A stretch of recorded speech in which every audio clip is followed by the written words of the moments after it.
So, Brad, Brad, ito no yung iano ko sa iyo. Ay pakita ko rin mismo dito sa video kung paano ko siya inilagay ang mercury dito sa ilalim. Yan na. Kasi nga iba kasi nagtatanong na di daw totoo. Kasi karamihan kasi gumawa ng Japanese one ay ang battery nila triple A. Ako hindi.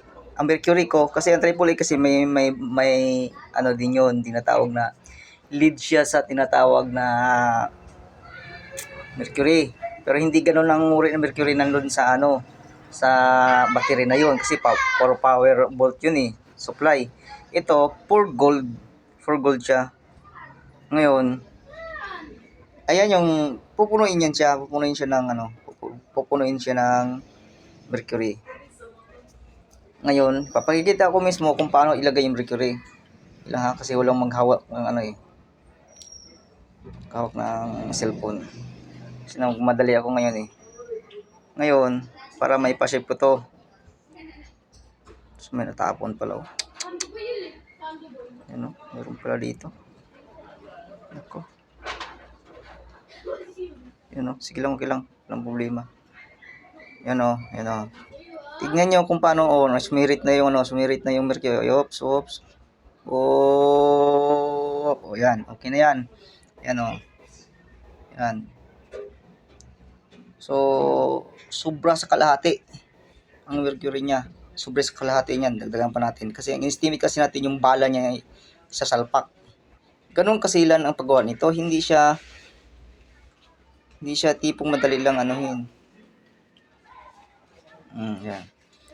Kasi mumapaw din yan di ba? Ito yung niya. Ngayon, paano humigpit yan siya?